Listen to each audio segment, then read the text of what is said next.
थांबवतो आणि या ठिकाणी बसलेल्या सर्वांचा एकदा मी सर्वांचा अगदी कार्यक्रम आहे तो कार्यक्रम आमचे धम्मबंधू आजच्या कार्यक्रमाचे प्रमुख वक्ते स्वप्नीलजी कदम सर हे आपल्या आजच्या कार्यक्रमाला सुरुवात करतील अशी मी त्यांना विनंती करतो.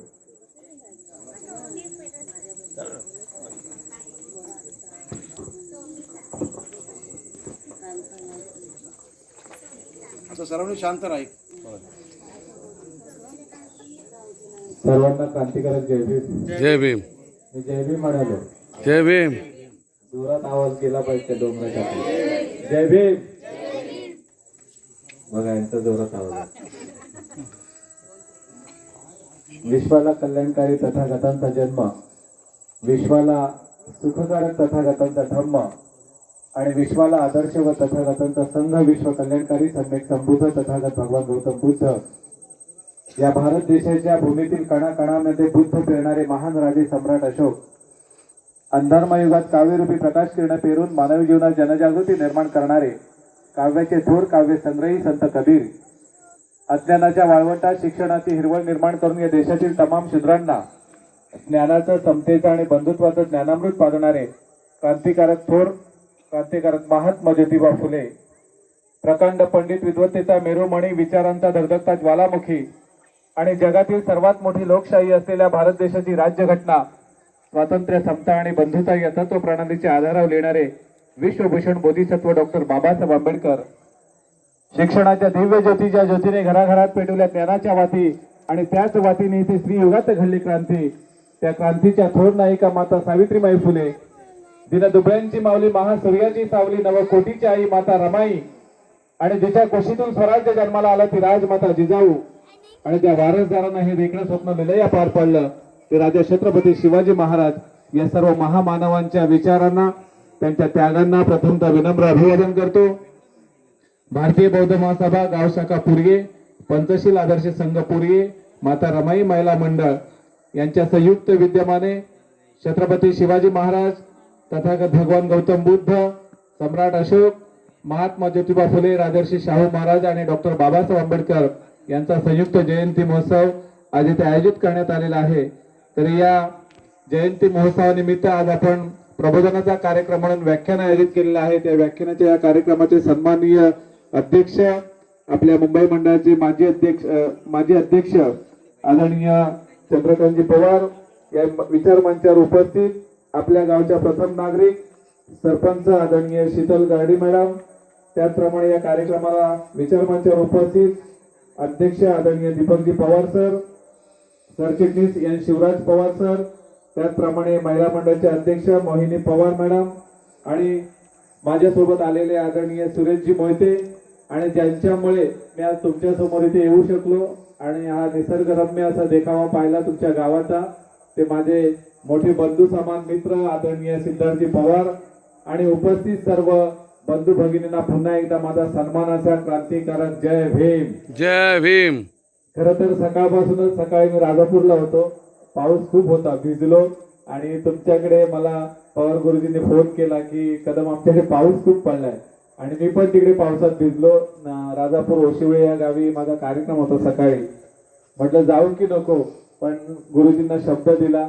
गेली कित्येक वर्ष आम्ही या धम्माच्या मार्गाने एकत्र आलो आणि एक घट्ट मैत्री जमली आणि ती आयुष्यभराचं नातं आणि म्हटलं ठीक आहे कार्यक्रम झाला नाही तरी चालेल पण तुमच्या घरी तरी येऊन जातो. त्या निमित्ताने गाव पण बघायला मिळतात. एक आपली देवाणघेवाण होते विचारांची आणि त्या माध्यमातून मी आलो. मी सुरुवातीला आलो तेव्हा मला टेन्शन आलं की कार्यक्रम होईल की नाही पण सरांचं कौतुक की तुम्ही हा कार्यक्रम आयोजित केलात आणि तुमच्यासाठी एकदा जोरदार टाळ्या वाजवा या कार्यकर्त्यांसाठी. मी आलो तेव्हा माता भगिनी सगळ्या जेवण बनवत होत्या. म्हटलं नक्कीच कार्यक्रम होईल. कार्यक्रम नाही झाला तर जेवण तरी जाईल म्हटलं. मला खूप बरं वाटलं आणि विशेष करून एकदा जोरदार तुमच्या मंडळासाठी टाळ्या वाजवा. त्याचं कारण तुम्हाला सांगतो की मी अनेक ठिकाणी व्याख्यानं देतो महाराष्ट्रभर फिरतो कार्यक्रम मोठमोठे पण करतो आणि छोटे पण करतो परंतु आजचा दिवस माझ्यासाठी अतिशय महत्वाचा यासाठी आहे की आजच्या दिवशी फक्त व्याख्यान आहे हे मी महाराष्ट्रात फिरलेल्या पहिल्या गावात झालंय. नाहीतर मी जिथे जातो तिथे नाचगाणीच असतात. आणि मग वक्ता बोलवतात आणि त्याला सांगतात 15 मिनिटच बोला. माझी प्रस्तावनाच 10 मिनिटाची आहे. एवढ्या लांबून मी गेली 15 वर्ष या चळवळीत काम करतोय. आम्ही एवढ्या लांबून येतो. मी मुंबईहून आलोय. तर एखाद्या गावात गेलो की असा जेव्हा प्रसंग येतो त्यावेळी वाटतं आपण कुठे चाललोय. पण मला खरंच गुरुजींनी सांगितलं की आजच्या दिवशी फक्त तुमचं व्याख्यान असेल, उद्यापासून आमची जयंती असेल, पण आज व्याख्यानाने त्याचा प्रारंभ असेल. हेच अपेक्षित होतं बाबासाहेबांचं. म्हणून मी या कार्यकर्त्यांना पुन्हा एकदा धन्यवाद देतो की तुमच्याकडून एक चांगला मेसेज मला मिळाला, तो इतर गावांमध्ये मी पोहोचवेल. हे मला इथे आल्यावर एक चांगलं शिकायला मिळालं. आणि कमी वेळेमध्ये तुम्ही सगळे उपस्थित झालात. कोणतेही नाच गाणं इथे नसताना फक्त विचार ऐकण्यासाठी एवढी गर्दी, ही माझ्यासाठी खूप मोठी गोष्ट आहे आणि मला ही प्रोत्साहन देणारी गोष्ट आहे. कारण मी आता इथून 100 किलोमीटर नंतर घरी जाणार आहे. मला खूप रात्र होईल, परंतु मला हा तुमचा उत्साह मला माझ्या घरापर्यंत पोहोचवेल ही मला खात्री आहे.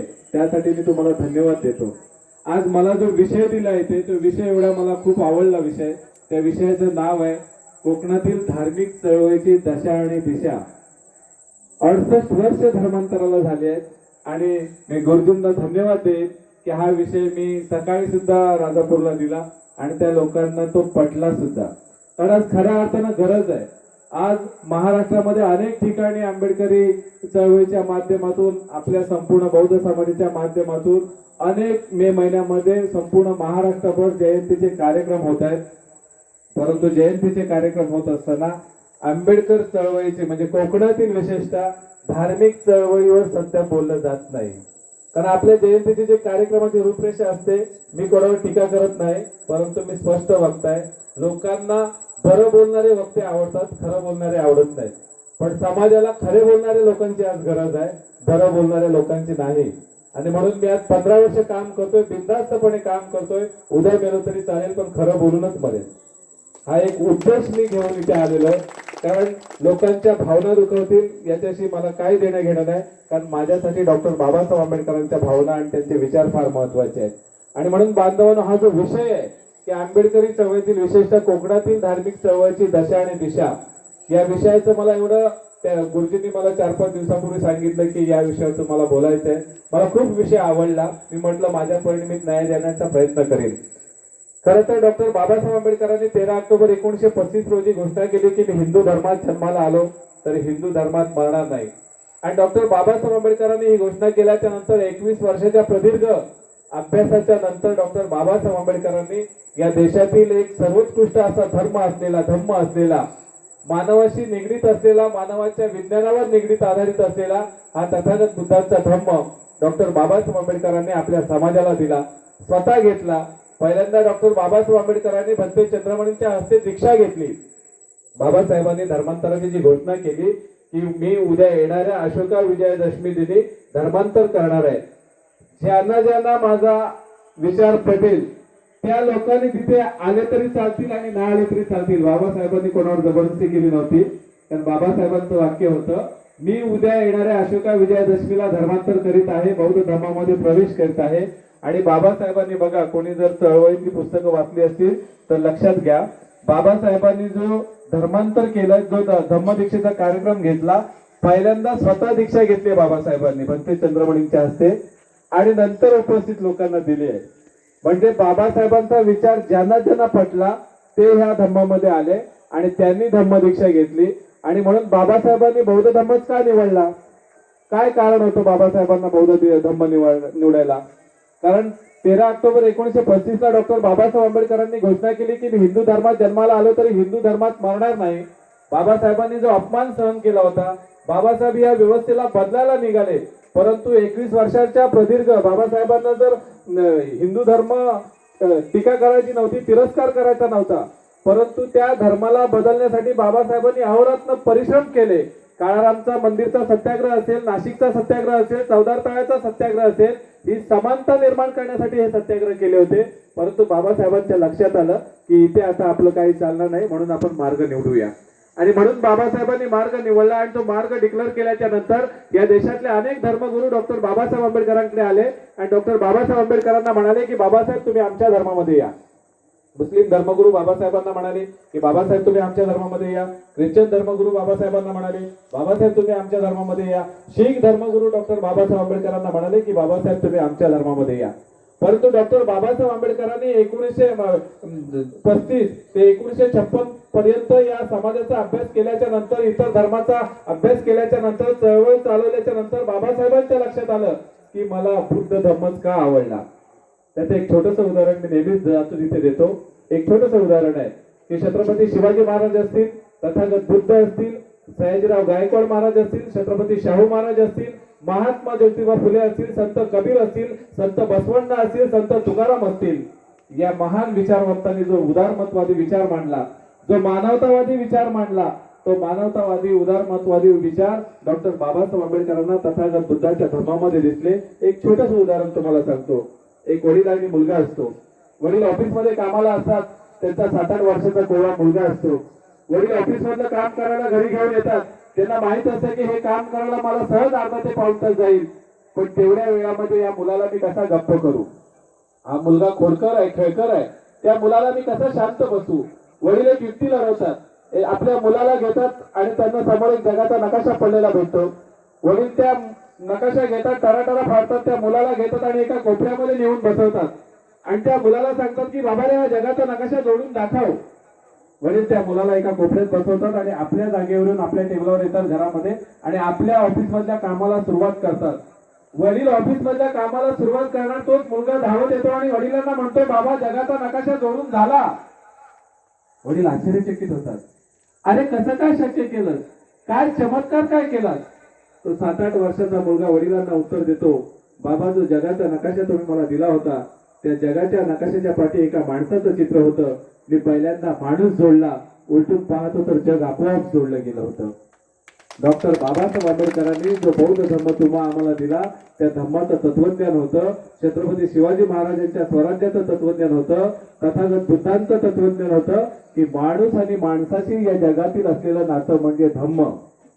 आणि असा महान विज्ञानवादी धम्म, माणसाशी निगडीत असलेला धम्म, माणसाला आदर्शवत असणारा हा धम्म डॉक्टर बाबासाहेब आंबेडकरांनी आपल्याला दिला आणि तथाकथित अस्पृश्य लोकांनी त्या धम्मामध्ये प्रवेश केला आणि आपण बौद्ध झालो. आज 68 वर्ष झाली बांधवांनो, आपण स्वतःला बौद्ध म्हणतोय. आपण बौद्ध आहोत. बौद्ध म्हणजे काय? बौद्ध या शब्दाची व्याख्या काय? बौद्ध म्हणजे कोणता धर्म नव्हे. बौद्ध हा एक विचार आहे. बुद्ध या शब्दाचा सम्यक सिद्धार्थ बुद्ध झाले म्हणजे काय? सिद्धार्थ ज्ञानी झाले. आपली जी बौद्धवाडी आहे, त्या बौद्धवाडीचा अर्थ काय? बौद्धवाडी म्हणजे काय? पूर्वीचे अस्पृश्य होते ते आता बौद्ध धर्मात गेले म्हणून बौद्धवाडी आहे का? बौद्धवाडीचा अर्थ आहे ज्ञानाची वाडी. आपण कुठल्या वाडीत राहतो? ज्ञानाच्या वाडीत राहतो. ही 68 वर्षामध्ये आम्हाला समज आली नाही की आम्ही वाडीत कुठल्या राहतो तेच आम्हाला माहित नाही. आम्ही सांगतो बौद्धवाडीत राहतो. बौद्धवाडीत आम्ही राहतो, परंतु ती बौद्धवाडी कशी आहे? ज्ञानाने संपन्न अशी बौद्धवाडी आहे. ती बौद्धवाडी कशी आहे? तर आचरणाने संपन्न, सदाचाराने संपन्न अशी बौद्धवाडी आहे. सुसंस्काराने संपन्न अशी बौद्धवाडी आहे. त्या बुद्धांचे आम्ही अनुयायी आहेत आणि हे अनुयायी असत असताना आज 68 वर्ष झाले आहे. हा धर्मांतराचा सोहळा आपण साजरा करतोय, परंतु 68 वर्ष होत असताना बाबासाहेबांच्या या धम्म क्रांतीने भिवा नावाचा मुलगा भीमराव झाला आणि डॉक्टर बाबासाहेब आंबेडकरांच्या धम्म क्रांतीने ज्याला प्रकाश म्हणतात त्या प्रकाशाची आपल्याला जाणीव झाली आणि खऱ्या अर्थानं डॉक्टर बाबासाहेब आंबेडकरांनी या धम्म क्रांतीने आपल्या जीवनाचं सोनं केलं. डॉक्टर बाबासाहेब आंबेडकरांच्या धम्म क्रांतीने आमच्या समाजामध्ये 4 मोठे बदल झाले. कुठले बदल झाले? या समाजामध्ये डॉक्टर बाबासाहेब आंबेडकरांच्या धम्म क्रांतीने 4 बदल केले. त्याच्यातला पहिला बदल जो झाला तो म्हणजे धर्मांतर. पूर्वी आम्ही अस्पृश्य होतो, आता आम्ही बौद्ध झालो. बाबासाहेबांच्या धम्म क्रांतीने आम्हाला एक दिशा मिळाली, आम्हाला एक मान सन्मान मिळाला, आम्हाला ऊर्जा मिळाली, आम्हाला प्रेरणा मिळाली. आम्ही एका धर्मातून दुसऱ्या धर्मामध्ये आलो. पहिला बदल होता धर्मांतर, कारण त्या धर्मांतरानेच आम्हाला माणूस बनवलं. बाबासाहेबांच्या धम्म क्रांतीने या समाजामध्ये जो दुसरा बदल झाला तो म्हणजे नामांतर. पूर्वीचे आपल्या पूर्वजांची काय नाव होती? तर शिवनाथ, पाडनाथ अशी विचित्र नावं आपल्या समाजातल्या माणसांची होती. आता जुने लोक असतील तर माहित असेल. आज अशी कुठल्या मुलाची नावं आहेत का? आज तुमच्या मुलांची काय नावं आहेत? सम्यक, संकल्प, संबोधी, किती सुंदर सुंदर नावं आहेत. त्या नावावरून कोण ओळखेल का की हा बौद्ध आहे, हा अस्पृश्य आहे असं कोण ओळखेल का? बाबासाहेबांच्या धम्म क्रांतीने दिलेला हा सगळ्यात मोठा बदल आपल्याला जो दिला तो म्हणजे नामांतर. तिसरा बदल या समाजामध्ये आमूलाग्र झाला तो वेशांतर. आज आलाय का पूर्वीसारखं असं कोण? पूर्वी आपल्या समाजाची काय परिस्थिती होती, कपडे पण नव्हते आपल्या समाजाकडे, आणि म्हणून बाबासाहेब म्हणाले माझा समाज सुटाबुटा दिसला पाहिजे. बाबासाहेबांच्या धर्मक्रांतीने आमच्या समाजात झालेला तिसरा बदल म्हणजे वेषांतर. आज आमचे जुने कपडे गेले, आज प्रत्येक जण तुम्ही सुंदर अशा कपड्यांमध्ये इथे आलेले आहेत, सफेद वस्त्रामध्ये आलेले आहेत, आणि त्याच्यामुळे आमचा स्टेटस वाढला, आमचा दर्जा वाढला, आमच्या विचारांची उंची सुद्धा वाढली. आणि चौथा बदल आहे डॉक्टर बाबासाहेब आंबेडकरांच्या धर्मक्रांतीने, तो फार महत्वाचा आहे. गांधीजी म्हणाले, महात्मा गांधीजी म्हणाले की शहरं सोडा आणि खेड्याकडे चला, पण बाबासाहेब त्याच्या विरुद्ध म्हणाले. बाबासाहेब म्हणाले पहिले खेडी सोडा आणि शहराकडे चला. आज आमचा माणूस शहराकडे गेला, म्हणून आज मी बघितली तुमची वाडी, मला समाधान वाटलं. मी सरांना म्हटलं की आता आमची बौद्ध वाडी पूर्वीची वाडी वाटत नाही, एवढी सुंदर सुंदर घरं आहेत तुमच्या वाडीमध्ये. हा बाबासाहेबांनी खेडी सोडा आणि शहराकडे चला म्हणाले, म्हणून हा मोठा बदल आपल्याला दिसून आला. धम्म चळवळीमध्ये काम करीत असताना एवढे आमूलाग्र बदल डॉक्टर बाबासाहेब आंबेडकरांच्या धम्मक्रांतीने तुम्हाला आम्हाला दिले आहेत.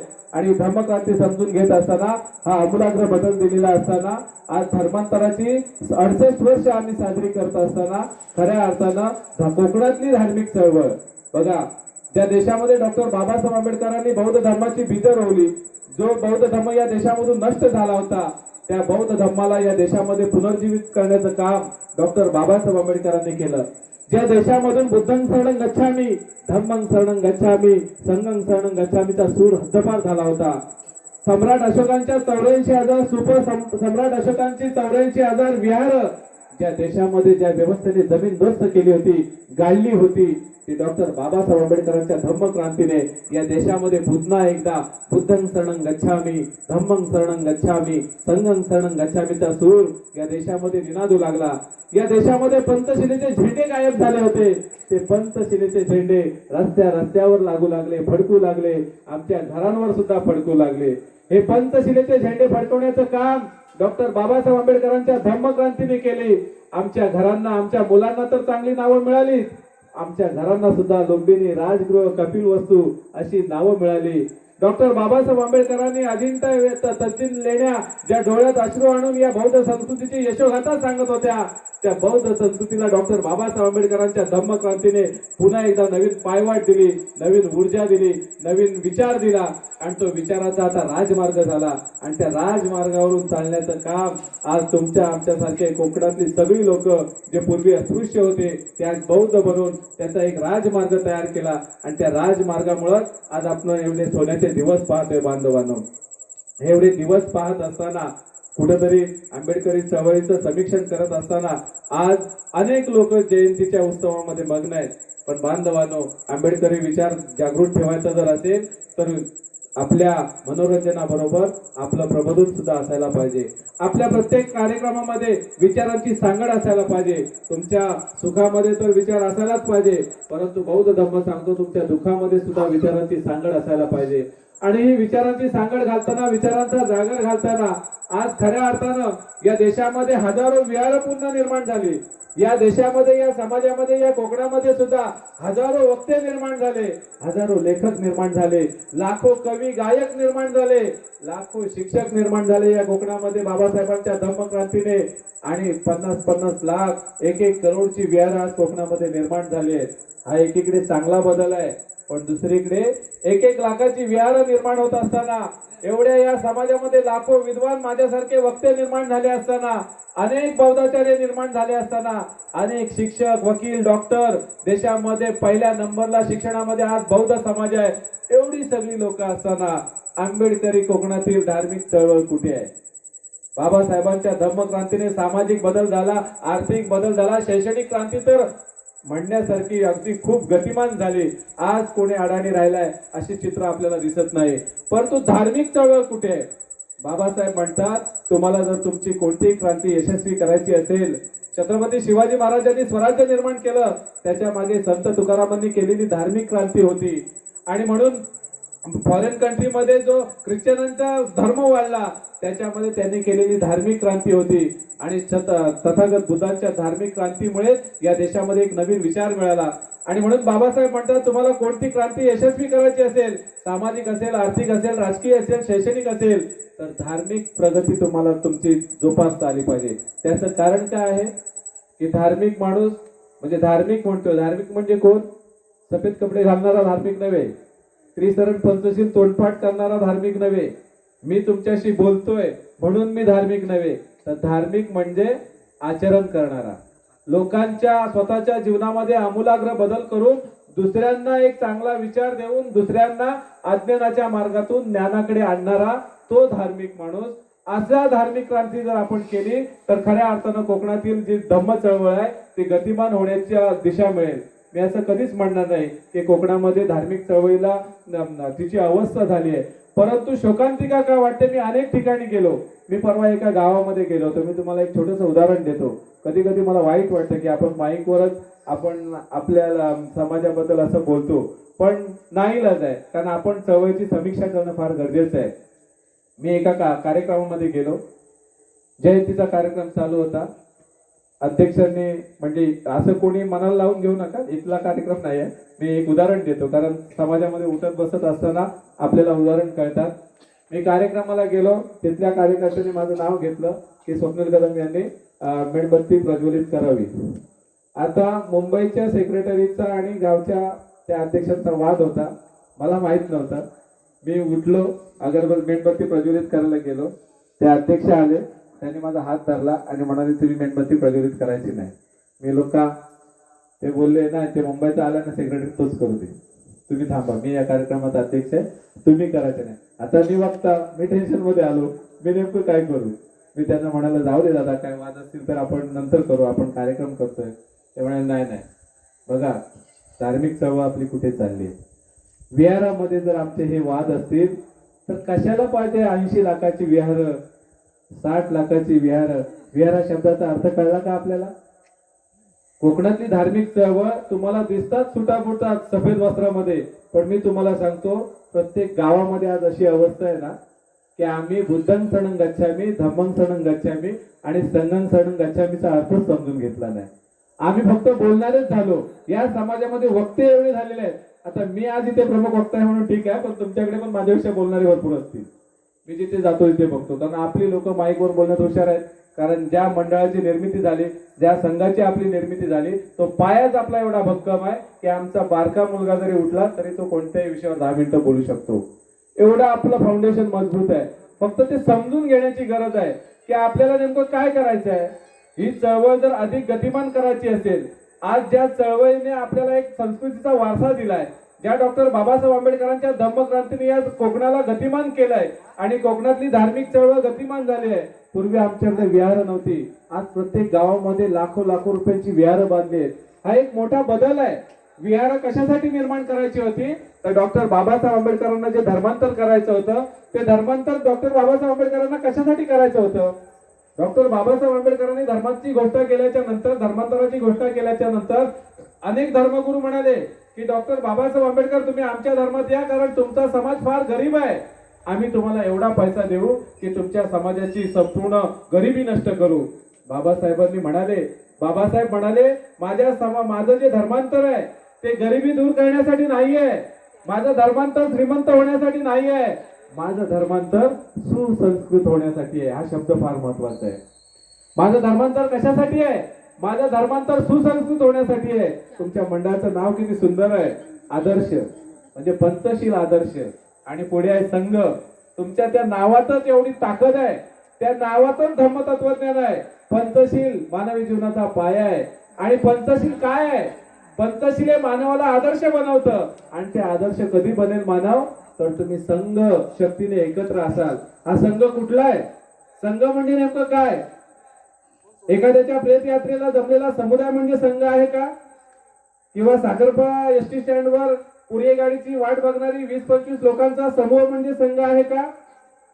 किंवा आता तुम्ही इथे बसलात म्हणून तुमचा संघ आहे का? तर तथागतांचा संघ कसा आहे? सुपटिपन्नो भगवतो सावक संघो, उजिपटिपन्नो भगवतो सावक संघो, न्यायपटिपन्नो भगवतो सावक संघो, सामिच्छपटिपन्नो भगवतो सावक संघो. तथागतांना अभिप्रेत असलेला संघ हा सन्मार्गावर आधारित आहे. तो वाकड्या तिकड्या मार्गाने न चालणारा असा तथागतांना अभिप्रेत असलेला संघ आहे. तो सरळ मार्गाने म्हणजे ज्ञानाच्या मार्गाने जाणारा संघ आहे. आणि तो सर्वोत्तम असा संघ तथागत बुद्धांचा हा मानवाला आदर्श बनवणारा संघ आहे. आणि म्हणून पंचशील आदर्श संघ, मला नाव खूप आवडलं तुमच्या मंडळाचं. आणि हा आदर्श आपल्याला जर समजून घ्यायचा असेल तर खऱ्या अर्थानं कोकणातल्या धार्मिक चळवळीची आपल्याला गतिमान करायची असेल, जी आज आपली वाटचाल चालू आहे कोकणातल्या धार्मिक चळवळीची, प्रत्येक वाडीमध्ये विहार आहेत. पण तुम्हाला खरं सांगतो, खरं बोलतो मी, ती विहार फक्त काही ठिकाणी चालू असतील, कधीतरी गुरुवारची वंदना होते काही काही वाडीमध्ये, नाहीतर ती जयंतीलाच उघडतात. मी अनेक ठिकाणी बघितलंय, काही लोक उघडत असतील कार्यक्रम असतील तेव्हा, पण शक्यतो ती जयंतीलाच उघडली जातात. ज्या डॉक्टर बाबासाहेब आंबेडकरांनी आपल्याला संदेश दिला की दर रविवारी बुद्धविहारात जा. कशासाठी संदेश दिला? डॉक्टर बाबासाहेब आंबेडकरांनी कशासाठी सांगितलं दर रविवारी बुद्धविहारात जा? बुद्धविहारात जाऊन काय होतं कोण सांगेल? काय होतं बुद्धविहारात जाऊन? त्रिसरण पाठ होतं का? पंचशील पाठ होतं का? ते तर होतच. तुम्ही जेव्हा बुद्धविहारात येता त्या पायरीवर जेव्हा चप्पल काढता, त्या चप्पल तुम्ही काढत नाही तर तुमचा मान, अपमान, राग, द्वेष, मत्सर, ईर्ष्या, भीती, तृष्णा, वासना सगळं तिथे काढून तुम्ही त्या विहारात जाता. आणि त्या मनानेच जायचं असतं तर त्याची प्रचिती आपल्याला येते.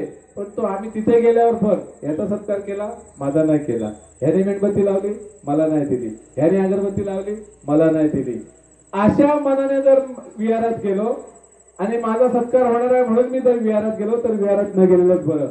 याच्यासाठी विहाराची निर्मिती नव्हती. विहाराची निर्मिती कशासाठी होती? विहारो होती विहारा ब्रह्मनो विहारा. म्हणजे त्या शब्दांचा अर्थ काय? तर मैत्री, करुणा, मुदिता आणि उपेक्षा या मानसिकतेतून एखादा सज्जन माणूस आपल्या जीवनाची प्रगती करतो. त्या गोष्टी केवळ सिमेंट आणि विटांनी बांधलेली वास्तू म्हणजे मित्रांनो, बांधवांनो, विहार नव्हे, तर आदर्श माणसांचा संघ निर्माण करण्याचं केंद्र म्हणजे विहार आहे. या विहारातून मानवाचा आदर्श माणूस निर्माण झाला पाहिजे. आणि हा आदर्श माणूस निर्माण करण्यासाठी आपल्या पूर्वजांनी ही एक प्रतीक निर्माण केलं. ते खूप चांगलं आहे. ते किती लाखांचं आहे हे महत्वाचं नाही. तुमच्या वाडीत विहार आहे आणि त्या विहारातून आदर्श समाज घडला पाहिजे. आदर्श समाज घडवण्याची ती केंद्रशाळा आहे.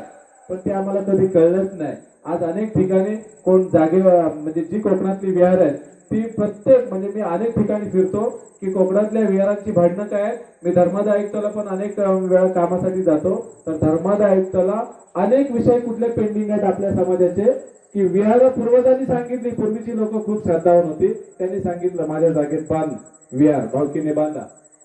आताची त्यांची मुलं सांगतात, म्हणजे अनेक ठिकाणी हे वाद आहेत, माझ्या बापाने दिली होती ना मी देणार नाही. तर भावामध्ये झगडे आहेत, मग एखादा भाव तयार होतो, दुसरा भाव तयार होत नाही. आणि अनेक विहार कोकणातली अशी आहेत की ती अगदी लाखो रुपयांची बांधली आहेत पण एकाही मंडळाच्या नावावर नाहीत. आणि ते सगळे पेंडिंग धर्मादाय आयुक्ताला विषय आहेत. माझे एक मित्र तिथे काम करतात धर्मादाय आयुक्ताला, ते म्हणाले कदम साहेब तुम्ही एवढी वर्ष काम करता, तुमची लोक एवढं चांगलं काम करतात, पण या गोष्टी एवढ्या पेंडिंग आहेत धर्मादाय आयुक्ताला आपल्या समाजाच्या, ही कुठेतरी मला माझ्यासारख्या कार्यकर्त्याला एक लाजिरवाणी गोष्ट वाटते. याचं कारण काय की मान, सन्मान, अपमान याच्यातच आपला समाज पाठी राहिला. बांधवांनो, बुद्धं शरणं गच्छामि, धम्मं शरणं गच्छामि आणि संघं शरणं गच्छामि या शब्दांचा अर्थच आम्हाला 68 वर्ष झाला समजला नाही. काय होतं बुद्धं शरणं गच्छामि? डॉक्टर बाबासाहेब आंबेडकरांच्या सामाजिक, आर्थिक, राजकीय जीवनाचा जो पाया होता, त्यांच्या उभ्या आयुष्याचं जे सार होतं ते या 3 शब्दांभोवती होतं. म्हणजे डॉक्टर बाबासाहेब आंबेडकरांनी जीवनाच्या अखेरीस डॉक्टर बाबासाहेब आंबेडकर म्हणतात की मी बौद्ध धर्माच्या प्रचारासाठी माझं उरलेलं आयुष्य घालवेन. डॉक्टर बाबासाहेब आंबेडकरांचे महान विद्वान ते म्हणतात की मी उरलेलं आयुष्य बौद्ध धर्माच्या प्रचारासाठी घालवेन, कारण त्यांना बुद्धं शरणं गच्छामि, धम्मं शरणं गच्छामि आणि संघं शरणं गच्छामीचं महत्व कळलं होतं. आम्हाला ते अजून नाही समजलंय. आमच्याकडे कपडे आले, अगदी चांगले चांगले विचार आले, ते पण विचार कुठले आले? मला प्रश्न पडतो की एवढे ह्या समाजामध्ये विद्वान आहेत, आमच्या समाजामध्ये माझ्यासारखे अनेक वक्ते आहेत, माझ्यापेक्षा खूप चांगले वक्ते आहेत, अनेक लेखक आहेत, अनेक कवी आहेत, अनेक गायक आहेत, तरी आमचा समाज एक का नाही? आम्हाला का समज येत नाहीये? का चळवळीची ही दशा आहे? म्हणजे मी असं म्हणणार नाही की दशा, पण काही प्रमाणामध्ये आपल्यामध्ये खूप हेवेदावे आहेत, मतभेद आहेत. त्याचं कारण काय? आम्ही बौद्ध संस्कृती समजून घेतली नाही. इथे बसलेल्या माझ्या माता भगिनी आहेत. किती जणांना वाटतं की तुमचा मुलगा डॉक्टर व्हावा, इंजिनियर व्हावा, IPS अधिकारी व्हावा? जरा हात वर करा. किती लोकांना वाटतं तुमच्या तुम्हाला वाटत नाही तुमची मुलं डॉक्टर व्हावी इंजिनियर? मग गप्प का बसतात? हातवर करा. किती लोकांना वाटतं अरे तुमची मुलं शिकावी असं वाटत नाही का तुम्हाला? वाटतं ना ताई? तुमच्या मुलाला डॉक्टर व्हावं, इंजिनियर व्हावं, IPS अधिकारी व्हावं, वकील व्हावं प्रत्येकाला वाटतं ना? पण मी व्याख्यानाच्या या माध्यमातून तुम्हाला हात जोडून विनंती करेन, माझ्या मातांनो, माझ्या बहिणींनो, माझ्या भगिनींनो, भावांनो, काकांनो, मामांनो, दादांनो, तुमच्या मुलाला डॉक्टर जरूर बनवा, तुमच्या मुलाला वकील जरूर बनवा, तुमच्या मुलाला IPS अधिकारी जरूर बनवा, तुमच्या मुलाला शिक्षक जरूर बनवा, पोलीस इन्स्पेक्टर जरूर बनवा, पण त्या अगोदर त्याला पहिल्यांदा माणूस बनवा. आज माणूस बनण्याची प्रक्रिया थांबली आहे. आज माणूस बनण्याची प्रक्रिया थांबले म्हणून आमच्या भावाभावामध्ये झगडे आहेत, घराघरामध्ये झगडे आहेत, वाडीवाडीमध्ये झगडे आहेत आणि कोकणातल्या धार्मिक चळवळीची जी दशा झाली आहे ती माणूस बनण्याची प्रक्रिया थांबली आहे. माणूस बनवण्याचं एकमेव साधन शिक्षणाच्या डिग्र्या तुम्हाला विद्यापीठात मिळतील, पण संस्काराच्या डिग्र्या, माणूसपणाच्या डिग्र्या या तथागतांच्या विहारामध्ये मिळतील, डॉक्टर बाबासाहेब आंबेडकरांच्या विचारामध्ये मिळतील. आणि म्हणून माणूस बनवायचा असेल, माणूस बनायचा असेल, माणूस जन्म कोणीही घेतो, जन्म घेणं सोपं आहे, पण माणूस बनण्यासाठी माणूस घडवावा लागतो. त्याची फार मोठी प्रक्रिया आहे. काय प्रक्रिया आहे माणूस बनण्याची? डॉक्टर बाबासाहेब आंबेडकरांचे एक मोठे म्हणजे फॉरेन कंट्रीतले एक विद्वान Leo Tolstoy, doctor Babasaheb Ambedkar खूप त्यांचे चाहते होते. डॉक्टर बाबासाहेब आंबेडकर नेहमी लिओ टॉल्स्टॉयचं तत्वज्ञान वाचायचे. त्या लिओ टॉल्स्टॉयने संस्कार म्हणजे काय सांगितलं. ते लिओ टॉल्स्टॉय एवढे उत्तम वक्ते होते, एवढे उत्तम विचारवंत होते. ते विचारवंत काय म्हणतात, त्यांना जो जो माणूस भेटायचा त्या प्रत्येक माणसाला लिओ टॉल्स्टॉय म्हणतात की तू चांगला बनलं पाहिजे, तुला चांगले संस्कार घ्यायचे आहेत. एक दिवशी सतत एक माणूस बघत होता की हा माणूस प्रत्येक माणसाला सांगतो तुला चांगलं बनायचंय, तुला चांगले संस्कार आले पाहिजे, तू संस्कारमय झालं पाहिजे. लिओ टॉल्स्टॉय ज्याला चांगलं म्हणतोय, लिओ टॉल्स्टॉय ज्याला संस्कार म्हणतात, ते संस्कार नेमके आहे तरी काय?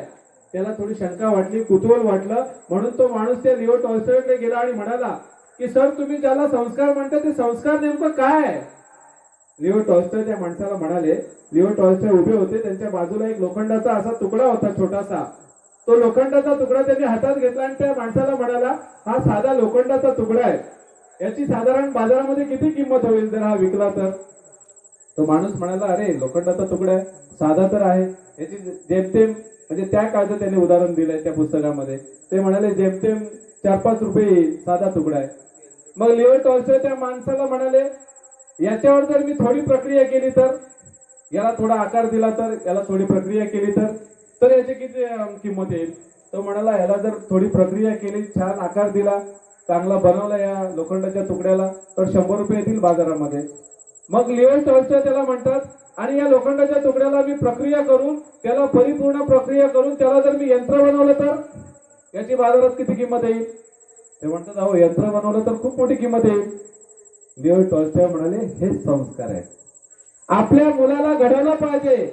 आपल्या मुलाला ज्याच्यावर आपण प्रक्रिया करतो, ज्याला घडवतो त्याला संस्कार म्हणतात. तरी त्याच्या लक्षात येत नव्हतं की नेमकं संस्कार म्हणजे काय. मग त्याने सांगितलं की ही जी घडवण्याची प्रक्रिया आहे ती संस्काराची प्रक्रिया आहे. माझ्या माता भगिनीनो, कधी नव्हे ती काळाची गरज आहे या मुलांना संस्कार देण्याची. कारण काका जरा मोबाईल द्या. हा जो मोबाईल आहे ना हे विज्ञान युग आहे, पण एवढं चांगलं आहे तेवढं ते घातक आहे. या विज्ञान युगामध्ये, या मोबाईलच्या युगामध्ये तुमच्या मुलाला डॉक्टर जरूर बनवा. हे मी असं का म्हणालो, पण त्या अगोदर माणूस बनवा, कारण हे खूप घातक आहे. या मोबाईलमुळे माणूस उच्च दर्जाला पण पोहोचतो आणि माणूस खालच्या दर्जाला पण होतो. हे घडवण्यात, हे जर तुम्हाला बदलवायचं असेल आणि या कोकणातली चळवळ जर गतिमान करायची असेल तर मी नेहमी जातो तिथं सांगतो की माझ्या 60 वर्षांच्या वडिलांना बदलवण्यापेक्षा माझा हा 8 वर्षाचा मुलगा माझ्या 60 वर्षांच्या वडिलांसारखा होणार नाही याची काळजी घ्या. याची काळजी घ्या. माझ्या 60 वर्षांच्या वडिलाला म्हटलं की अंधश्रद्धा सोड, नाही सोडणार माझे वडील. का? त्यांचा मेंदू परिपक्व झालाय. त्यांचा मेंदू एवढा परिपक्व झालाय की आता उतार वयामध्ये त्यांना कळणार नाही मी काय बोलतोय ते. पण तुम्ही एवढा निश्चय करा की ही जी भावी पिढी आहे, माझा कोवळा मुलगा आहे, तो माझ्या वडिलांसारखा होणार नाही, त्याला मी धार्मिक बनवेन. आपल्या वडिलांनी, आमच्या आई वडिलांनी त्यावेळी अशिक्षित होते. माझी तर आई, मी 4थीला असताना वारलो. त्यावेळी मी ठरवलं की बिना आईचं मुलं आहे. मी आयुष्यात कधीच माझ्या आईच्या नावाला गालबोट लागेल असं मी वागणार नाही. आम्हाला आम्ही 4 भावंड होतो. आई आम्हाला मी 4थीला असतानाच निघून गेली. माझी बहीण 1 वर्षाची होती. अशी निघून गेल्याच्या नंतर मला असं वाटलं, मी ज्या गावामध्ये माझ्या मामाने मला लहानाचं मोठं केलं कोर्टमध्ये, त्या गावामध्ये मी निश्चय केला. मी माझ्या भावाला पण सांगितलं की आयुष्यामध्ये काय नाही कमवायचं चालेल, पण आईच्या नावाला, कारण मेलेल्या माणसाची मुलं जर वायत निघाली तर लोक म्हणतात अरे आई लहानपणीच गेली म्हणून ते झाला बेकार. मग मी माझ्या जीवनामध्ये काळजी घेतली.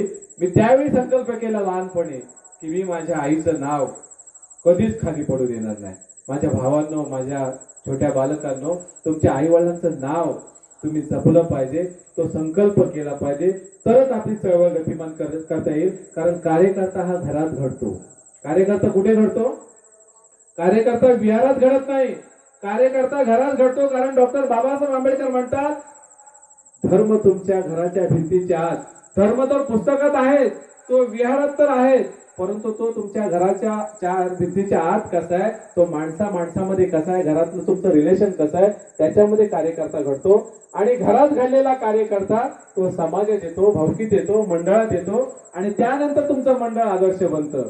जर कार्यकर्त्याच्या घरातच, माझ्या घरातच जर वादविवाद असतील, माझ्या भावाभावांमध्ये झगडे असतील, माझे भावाभावांबरोबर झगडे असतील, तर मी तुम्हाला लेक्चर दिलं असतं का? मी बोललो असतो अरे माझेच झगडे माझ्या भावाबरोबर आहेत, माझेच झगडे माझ्या पत्नीबरोबर आहेत, तर मी कसा तुमच्या समोर आलो असतो? आणि म्हणून मी घरामध्ये माझं पहिलं कुटुंब धार्मिक बनवलं. माझ्या मुलाला सुद्धा मी 2 वेळा श्रामणेर दीक्षा दिली आहे. ही बौद्ध संस्कृती आहे. कोकणातली धार्मिक चळवळ गतिमान करायची असेल तर ऑर्केस्ट्रा तर ठेवाच, ठीक आहे, मनोरंजन, पण ऑर्केस्ट्रा बरोबर धार्मिक चळवळीचं काय? आज मी अनेक ठिकाणी व्याख्यानाला जातो, लोकांनी 2-2 लाख रुपये देऊन ऑर्केस्ट्रा ठेवलेले आहेत. या पावसाळ्यात पण, आता पावसाळ्यात म्हणावं लागेल, परंतु प्रबोधन, हा या बाबा सकाळी या आणि जावा, आमचा संध्याकाळी कार्यक्रम आहे. कशी चळवळ गतिमान होईल? डॉक्टर बाबासाहेब आंबेडकरांनी, ज्या डॉक्टर बाबासाहेब आंबेडकरांनी देशाचं संविधान लिहिलं, मनस्मृती जाळणारे डॉक्टर बाबासाहेब आंबेडकर, एक पुस्तक जाळणारे डॉक्टर बाबासाहेब आंबेडकर पुस्तकांसाठी घर बांधतात. त्या डॉक्टर बाबासाहेब आंबेडकरांच्या बौद्ध वाडीमध्ये प्रवेश केला, बाबासाहेबांच्या अनुयायांच्या वाडीमध्ये प्रवेश केला, विहारामध्ये प्रवेश केला, तर बांधवांनो 2 पुस्तकं पण दिसत नाही तो, आणि ऑर्केस्ट्रा 2 लाखांचे. कुठे चालली आहे चळवळ? काय गतिमान करणार आपण चळवळ? बाबासाहेब म्हणाले वाचाल तर वाचाल. अरे आयुष्य गेलं बाबासाहेबांचं, उपाशी पोटी जीवन काढलं डॉक्टर बाबासाहेब आंबेडकरांनी पुस्तकं वाचून. कारण डॉक्टर बाबासाहेब आंबेडकर म्हणतात, अरे जेव्हा मला कोणीच मित्र उरला नाही, ज्या समाजाने, ज्या माणसांनी माझा द्वेष केला, त्यावेळी या पुस्तकांनी मला साथ दिली, पुस्तकच माझे मित्र बनले. अशा डॉक्टर बाबासाहेब आंबेडकरांचा समाज त्यांच्या जयंतीवर लाखो रुपये उधळतो, पण 2 पुस्तकं त्या विहारात ठेवत नाही. बांधवांनो, बौद्धवाडीमध्ये आल्यावर एक सुसज्ज वाचनालय पाहिजे. आंबेडकरी चळवळ कोकणातली गतिमान करायची असेल, धार्मिक चळवळ गतिमान करायची असेल, तर ऑर्केस्ट्राला 2 लाख घालताना 1 लाखाचं वाचनालय बनवा. सर्व जाती धर्माची तौलनिक अभ्यास करणारी पुस्तकं आपल्या वाडीमध्ये ठेवली पाहिजे. आपल्याला वाटतं की पुस्तकं कोण वाचेल? आज ही पिढी वाचणार नाही, परंतु कधीतरी यांची पिढी काहीतरी म्हणेल की हा अमूल्य ठेवा या वाडीने आम्हाला दिला. आणि म्हणून बांधवांनो, माझी तुम्हाला हात जोडून विनंती आहे की ज्यावेळी तुमचं विहार निर्माण होईल त्यावेळी सर त्याच्यासाठी वाचनालय निर्माण करा. हे वाचनालय सर्व जाती धर्मासाठी खुला असायला पाहिजे. आज जो समाज लाखो रुपये जयंतीवर उधळतो, त्या समाजाला बघा. तुम्ही, तुमच्या इकडे मुस्लिम समाज आहे का? आपण इतर धर्मावर नेहमी टीका करतो, पण मी तुम्हाला हात जोडून विनंती करतो, प्रत्येक धर्मामध्ये चांगल्या गोष्टी आहेत, त्या चांगल्या गोष्टी घ्यायच्या असतात. मुस्लिम समाजामध्ये, आपण मुंबईला राहणारे बरेचसे लोक आहेत, त्यांना माहिती आहे अजान किती वाजता होते? किती वाजता होते अजान? सकाळी किती वाजता होते? 4:45 बरोबर टायमिंगला होते की नाही? असं कधी झालंय की एक दिवशी अजान झाली नाही? 1:30 झालंय ना? मग अजान का टायमिंगवर होते? कोण कारण सांगेल? मला त्यांच्या धर्मातली एक गोष्ट आवडते. हिंदूंचं देऊळ असू दे, मुस्लिमांची मस्जिद असू दे, चर्चमध्ये सकाळी 5:30 वाजता प्रार्थना चालते. किती? सकाळी 5:30 वाजता चर्चमध्ये प्रार्थना चालते. मुस्लिम समाज मस्जिद मध्ये अजान लावतो. तो का लावतो माहितीये? काय कारण असेल? त्यांची त्यांच्या धर्मावर असलेली श्रद्धा, त्यांची त्यांच्या धर्मावर असलेली जी श्रद्धा आहे ती अगाध श्रद्धा आहे. आणि त्या आगाध श्रद्धेमुळे, का श्रद्धा आहे त्यांची सांगा? त्यांची धर्मावर का श्रद्धा आहे? त्याला काय कारण आहे? कारण त्यांच्या मस्जिदमध्ये जे मौलाना असतात त्यांना ठराविक रक्कम दिली जाते. आमच्या विहारांमध्ये आहेत का भिक्षू? आहेत का? कसा आपला समाज घडेल? भिक्षू कोण आहेत? शिक्षक आहेत समाजाचे. आम्ही भिक्षूच निर्माण केले नाहीतच, पण भिक्षूंना सुद्धा विहारात जागा नाही आमच्या. आपल्याला जर आदर्श समाज घडवायचा असेल, चर्चमध्ये त्यांचे फादर असतात, ते तिथल्या लोकांना ज्ञान देत असतात त्यांच्या धर्माचं. एखाद्या मंदिरात गेलात तिथे भटजी असतात, तिथे त्यांचे धर्मगुरू असतात. मग आपल्या विहारांमध्ये भिक्षू का नाहीत? आणि आपले भिक्षू किती PhD केलेले, ज्ञानाचा भांडार असलेले लोक आहेत, वैज्ञानिक दृष्टिकोन, शैक्षणिक दृष्टिकोन बाळगणारी लोक आहेत. आपल्याला जर ही पिढी निर्व्यसनी बनवायची असेल, सुसंस्कृत बनवायची असेल, तर खऱ्या अर्थानं आपल्या विहारांमध्ये भिक्षूंसाठी जागा असायला पाहिजे. तो खर्च आपल्याला परवडणार नाही का? एका भिक्षूंना पोचण्यासाठी किती खर्च आहे?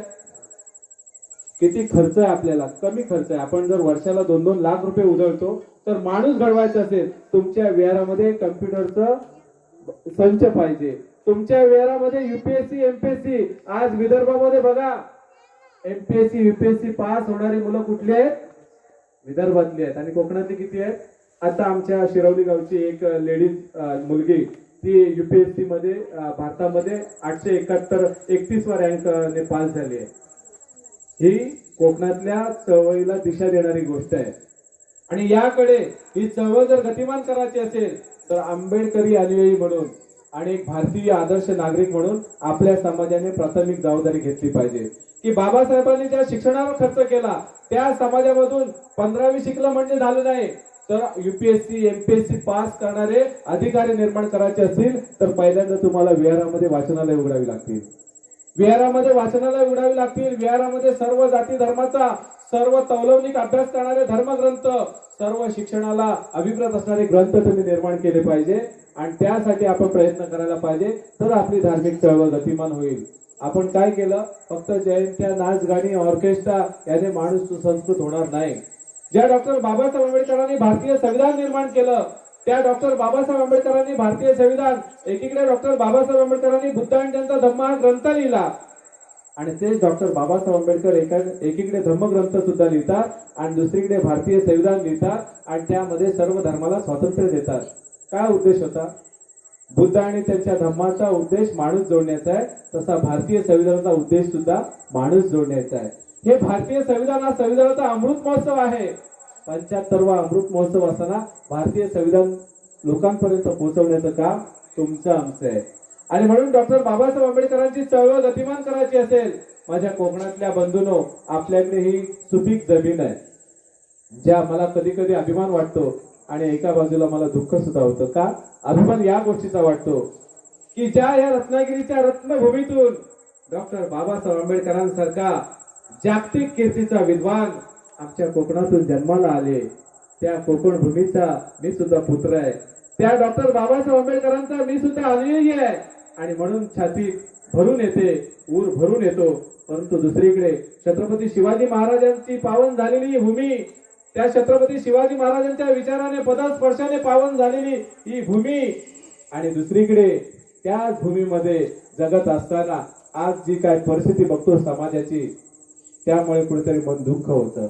हा समाज एकीकडे छत्रपती शिवाजी महाराजांचा विचार आहे, डॉक्टर बाबासाहेब आंबेडकरांचा विचार आहे, संत तुकाराम महाराजांचा विचार आहे, तथागत बुद्धांचा मानवतावादी विचार आहे, तरी आमच्या समाजामध्ये व्यसनाधीनता का? मी व्यसन मुक्तीवर गेली 15 वर्ष महाराष्ट्र राज्यामध्ये काम करतोय. अगदी पोलीस स्टेशन असेल, कॉलेज असेल, अनेक ठिकाणी माझी व्याख्यानं होतात. मी जातो, लोक सुशिक्षित झाले, शिक्षित झाले, डॉक्टर झाले, डॉक्टर लोक सुद्धा व्यसनी झालेले आहेत. म्हणजे याचा अर्थ काय? सुशिक्षित होणं म्हणजे काय माहितीये? विद्यापीठाच्या डिग्र्या 15वी पास होणं म्हणजे सुशिक्षित होणं नव्हे. चांगलं काय आणि वाईट काय याची ओळख असणं म्हणजे सुशिक्षित होणं. चांगलं काय आणि वाईट काय याची ओळख असणं म्हणजे सुशिक्षित होणं. असं जर सुशिक्षित आपल्याला समाज घडवायचा असेल, तर खऱ्या अर्थानं मला वाटतं आपण एक संघ असणं फार गरजेचं आहे. तथागत बुद्धाने त्या वंचित लोकांचं उदाहरण दिलं. आज कोकणातल्या धार्मिक चळवळीची दशा काय झाली आहे? आज सगळीकडे 2 गट, प्रत्येक ठिकाणी 2 गट. जिथे जातो तिथं ऐकतो की दोन गट आहेत. का गट आहे तो? एवढा मानवतावादी विचार, एवढा धार्मिक विचार, एवढा सदाचाराचा विचार, तथागत बुद्धांचा विचार डॉक्टर बाबासाहेब आंबेडकरांनी घेतला आणि तो आम्हाला दिला. तरी आमच्यामध्ये बेकी का? आपण त्या वज्जी लोकांचा संदेश, मी मगाशी सांगितलं, संगम शरणं गच्छामीचा अर्थच आम्हाला कळला नाही. काय संगम शरणं गच्छामी आहे? तो जो विचार आहे, तो जो संघ आहे, तो सन्मार्गावर आरूढ असणारा संघ आहे, सदाचारावर आरूढ असणारा संघ डॉक्टर बाबासाहेब आंबेडकरांना अभिप्रेत वाटला. आणि म्हणून वज्जी लोकांना तथागत बुद्धांकडे ते अजातशत्रू आपल्या वत्सकर सैनिकाला सांगतात, सेनापतीला सांगतात की जा आणि तथागत बुद्धांना विचार की वज्जी लोकांवर मला विजय मिळवायचा आहे. ते काय उत्तर देतात ते ऐक. तो वत्सकर तथागत बुद्धांकडे येतात आणि म्हणतात, तथागत बुद्ध, आम्हाला वज्जी लोकांना, वज्जी सैन्यावर विजय मिळवायचा आहे, त्यांच्या राज्यावर विजय मिळवायचा आहे. तथागत बुद्धांचे शिष्य आनंद बाजूला बसले होते आणि तथागत बुद्ध म्हणतात, अरे आनंदा, याला वज्जी लोकांवर विजय मिळवायचा आहे, तर हे वज्जी लोक नेहमी एकत्र येतात का? तर आनंद म्हणतो, हो शास्ता, हो तथागत, वज्जी लोक सगळे एकत्र येतात. ते म्हणतात, नक्की एकत्र येतात? हो एकत्र येतात, नेहमी एकत्र येतात, बैठका घेतात, चर्चा करतात, ते सगळे एक संघ आहेत. परत तथागत बुद्ध म्हणतात, अरे आनंदा, हे वज्जी लोक एकत्र येतात, वारंवार बैठका घेतात का? आणि वारंवार बैठका घेतल्या तरी त्यांची बैठक अंतिम क्षणी ज्यावेळी संपते तेव्हा त्यांच्या बैठकीमध्ये मैत्रीपूर्ण संबंध असतात का? आनंद म्हणतो, हो तथागत, वज्जी लोक एकत्र येतात, वारंवार बैठका घेतात आणि त्यांच्या बैठकीचा शेवट सुद्धा मैत्रीपूर्ण होतो. परत तिसरा प्रश्न तथागत बुद्ध त्याला विचारतात की आनंदा, हे वज्जी लोक ज्यावेळी एकत्र येतात, बैठका घेतात, त्यावेळी त्या बैठकीमध्ये ते जे नियम ठरवतात त्या नियमानुसार हे वज्जी लोक वागतात का? त्या वत्सकरासमोर हे प्रश्न चालू होते. ते म्हणतात, हो. आनंद तथागतांना सांगतात, हो तथागत, वज्जी लोक एकत्र येतात, बैठका घेतात आणि ते जे नियम बनवतात मंडळाचे, त्या नियमानुसारच ते चालतात, एकही माणूस त्यांचा नियम तोडत नाही. परत ते प्रश्न विचारतात, अरे आनंदा, हे वज्जी लोक ज्यावेळी एकत्र येतात, नियम बनवतात, त्यांच्या वाडीमध्ये, त्यांच्या राज्यामध्ये एकत्र राहतात, तर त्यांच्या राज्यामध्ये मुली आणि विवाहित स्त्रिया सुरक्षित आहेत का? तर आनंद म्हणतात, हो तथागत, वज्जी लोकांच्या राज्यामध्ये मुली सुद्धा सुरक्षित आहेत आणि विवाहित स्त्रिया सुद्धा सुरक्षित आहेत. बलात्कार, मुलींची छेडछाड, महिलांची छेडछाड असे प्रकार त्यांच्या राज्यामध्ये होत नाही तथागत. नंतर ते म्हणतात, अरे आनंदा, हे वज्जी लोक जेव्हा एकत्र येतात, वारंवार बैठका घेतात, सभा घेतात, त्यांच्या राज्यामध्ये त्यांच्या वरिष्ठ लोकांचा ते नेहमी सल्ला घेतात का? तर आनंद म्हणतात, हो, त्यांच्या राज्यामध्ये ते वरिष्ठ लोकांचा सल्ला घेतात, त्यांचा सन्मान करतात, त्यांचा आदर करतात आणि त्या नियमानुसार ते वागतात सुद्धा. आणि नंतर ते म्हणतात, तथागत म्हणतात, अरे आनंदा, हे वज्जी लोक आपल्या श्रद्धांचा आदरपूर्वक स्वीकार करतात का? आपली जी श्रद्धास्थानं आहेत, आपले जे आयडॉल आहेत, ते आयडॉलॉजी पाळतात का? त्यांचा आदरपूर्वक रक्षण करतात का? ते म्हणाले, हो तथागत, ते लोक आपल्या श्रद्धांना सन्मान देतात, आदर्शपूर्वक रक्षण करतात. आणि अशा वेळी तो वत्सकर समोर बसलेला असतो, तो म्हणतो, अरे हे वज्जी लोक तर एकत्र येतात, वारंवार सभा घेतात, बैठका घेतात, याच्यातला एक जरी नियम ते जर पाळत असतील तर आम्ही त्यांच्यावर विजय कसा मिळवायचा? त्याचं कारण काय? तर वज्जी एकसंघ होते. आणि मग शेवटी अजातशत्रूने युक्ती लढवून वज्जी लोकांवर विजय मिळवला. त्याचं कारण काय होतं माहिती आहे? एवढा एक संघ असणारं ते राज्य, एक संघ असणारा तो समाज, तथागत बुद्धांच्या विचारावर चालणारा जो समाज होता तो विखुरला गेला. का विखुरला गेला? की तथागत बुद्धांनी सांगितलं की ह्या वज्जी लोकांवर जर विजय मिळवायचा असेल तर या वज्जी लोकांवर दोनच गोष्टी विजय मिळवू शकतात. एक म्हणजे त्यांच्या राज्यामध्ये आलेला महापूर आणि दुसरं म्हणजे त्यांच्यामध्ये झालेली फाटाफूट. हे फार महत्वाचं आहे. महापुरांचा जर पूर आला त्या वज्जी लोकांमध्ये, पूर आला त्यांच्या राज्यामध्ये, महापुराने जर त्यांचं नुकसान झालं तर त्यांचं पूरग्रस्तांचं पुनर्वसन करता येतं. त्या काळातही करत होते आणि आजही शासन करतं. पण जर फाटाफुटीमुळे जर त्या वज्जी लोकांचं नुकसान झालं तर फाटाफुटीमुळे त्यांचं पुनर्वसन करता येत नाही, कारण त्याच्यापर्यंत आता कुठलाच उपाय नाही. बघा, एखाद्या दोन भावांमध्ये झगडे झाले, फाटाफूट झाली तर त्यांना एकत्र आणणं फार कठीण असतं. पती पत्नीमध्ये झगडे झाले तर त्यांना एकत्र आणणं कठीण असतं. तर समाजामध्ये झगडे एकत्र येतील का? एकदा मन दुखावली तर आपण एकत्र राहू का? आणि म्हणून वज्जी लोकांचा हा संदेश वज्जी लोकांना दोनच गोष्टी पराभूत करत होत्या. एक निसर्गाचा पूर आणि दुसरी असलेली त्यांच्यातली फाटाफूट. माझ्या बांधवांनो, हा नियम 2500 वर्षापूर्वी तथागत बुद्धांनी सांगितला. तो नियम जर आजच्या काळामध्ये आपण कोकणातल्या बांधवांनो, ज्या कोकणामधून डॉक्टर बाबासाहेब आंबेडकरांचा जन्म झाला, ज्या छत्रपती शिवाजी महाराजांनी स्वराज्याची 18 पगड जातीची लोक एकत्र केली आणि या कोकणाला एक नवा अध्याय मिळवून दिला. या कोकणाचं नाव संपूर्ण महाराष्ट्रातच नव्हे तर देशाच्या कानाकोपऱ्याच्या बाहेर या दोन महापुरुषांनी पोहोचवला हा इतिहास. त्या लोकांचे आपण अनुयायी आहोत. तर आपण कसं राहायला पाहिजे? आपली बौद्ध संस्कृती समजून घ्यायला पाहिजे. या बौद्ध संस्कृतीचे आपण वाहक व्हायला पाहिजे. ही बौद्ध संस्कृती समजून घेत असताना संविधान समजून घेतलं पाहिजे आणि आदर्श नागरिक बनून आपण आज खऱ्या अर्थानं जगलं पाहिजे. मी तुम्हाला जाता जाता एवढंच सांगेन की ही धम्म चळवळ समजून घेत असताना ही कोकणातली आदर्श चळवळ जर आपल्याला निर्माण करायची असेल तर याला जर चांगली दिशा द्यायची असेल तर लिओ टॉल्स्टॉयचं एक वाक्य आहे. लिओ टॉल्स्टॉय डॉक्टर बाबासाहेब आंबेडकरांनी त्यांच्या ग्रंथ आहे फेडरेशन वर्सेस फ्रीडम या ग्रंथाच्या पहिल्याच पानावर त्या लिओ टॉल्स्टॉयचं एक वाक्य लिहिलं आहे. तो लिओ टॉल्स्टॉय असं म्हणतो, the distance you are gone is less important than the direction in which you are going. त्या वाक्याचा मराठी अर्थ असा आहे, तुम्ही किती अंतर चालून गेलात हा कमी महत्वाचा प्रश्न आहे. तुम्ही किती अंतर चालून गेलात हा कमी महत्वाचा प्रश्न आहे, परंतु तुम्ही कोणत्या दिशेने जात आहात ती दिशा फार महत्वाची आहे. 68 वर्ष झाली या धर्मांतराला. संविधानाच्या अमृत महोत्सव 75 वर्ष झाली तरी आमच्या समाजाची दिशा कुठल्या दिशेला चालली आहे याचं आत्मपरीक्षण आजच्या ठिकाणी करणं फार गरजेचं आहे. आणि म्हणून याचं आत्मपरीक्षण करून, कारण डॉक्टरकडे गेलात, डॉक्टरला विचारलात मला आजार झालाय तर डॉक्टर लगेच गोळ्या देतो का?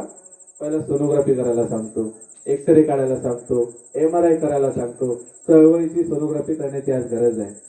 आज चळवळीचा MRI करणं गरज आहे, कारण नेमका आजार काय आहे याच्यावर चिंतन झालं पाहिजे. आणि म्हणून माझ्या बांधवांनो, सोनोग्राफी करावी कशी तर विचारांनी करायला पाहिजे, चिंतन मनन झालं पाहिजे, विचारांची देवाणघेवाण झाली पाहिजे. आणि हा विचार माणसाला जोडणारा जो विचार आहे तो तुमच्या आदर्श मंडळाला आदर्शच बनवला पाहिजे. मला खात्री आहे की तुमचं मंडळ एक संघ राहील, आदर्श राहील आणि खऱ्या अर्थानं बाबासाहेबांचा विचार जोपासत राहील याची मला आजच्या दिवशी खात्री वाटते.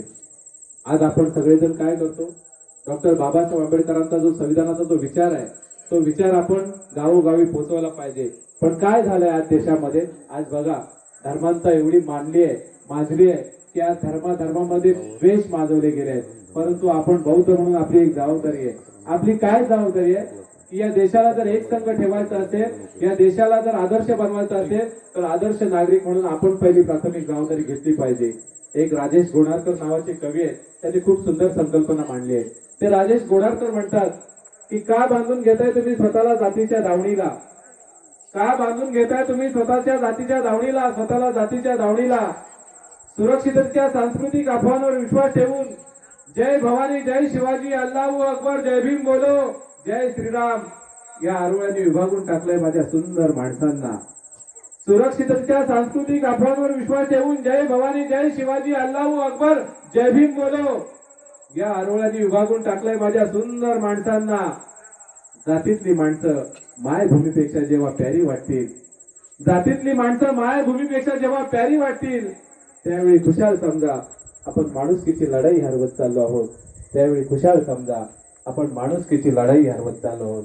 म्हणून बांधवांनो, या व्याख्यानाच्या माध्यमातून मी तुम्हाला एवढंच सांगेन, माणूस बना. तुमचा धर्म तुमच्या भिंतीच्या आत असायला पाहिजे. आज काय होतं, आपण घरातून बाहेर पडतो ना तेव्हा धर्माच्या चप्पल घालून बाहेर पडतो. आज एखाद्या माणसाला ओळखायचं असेल ना हा कुठल्या धर्माचा आहे तर त्याला विचारावं लागत नाही तू कोणत्या धर्माचा आहे. आज लोकांच्या कपाळावर धर्माचे टिळे, लोकांच्या गाडीवर धर्माचे चिन्ह. बघा, अशोक चक्र दिसला आपण म्हणतो अरे हा जय भीम आहे. शिवाजी महाराजांचा फोटो दिसला अरे हा मराठा आहे.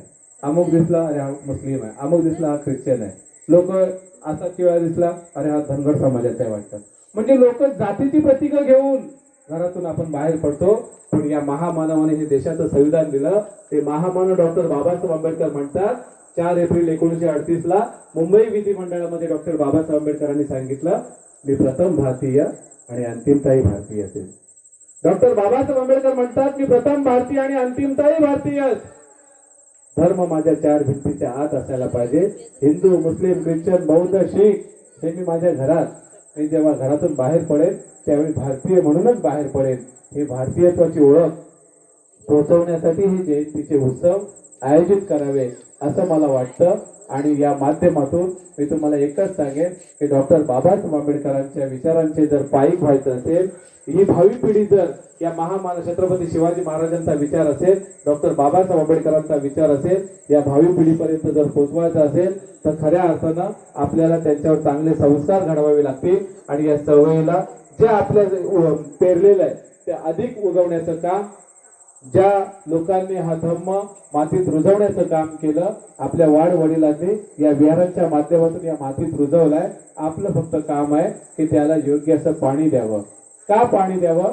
तर थोर विचारवंत मॅझिनी असं म्हणतो की तुम्ही मनुष्याला ठार मारू शकता परंतु माणसाच्या विचारांना ठार मारू शकत नाही. थोर फॉरेनचा विचारवंत मॅझिनी म्हणतो तुम्ही मनुष्याला ठार मारू शकता परंतु माणसाच्या विचारांना ठार मारू शकत नाही. पण आपल्या सर्वांचे उद्धारकर्ते डॉक्टर बाबासाहेब आंबेडकर त्या मॅझिनीचं वर्तन खोडताना म्हणतात की ज्याप्रमाणे तुम्ही मनुष्याला ठार मारू शकता त्याप्रमाणे माणसाच्या विचारांना सुद्धा ठार मारू शकता.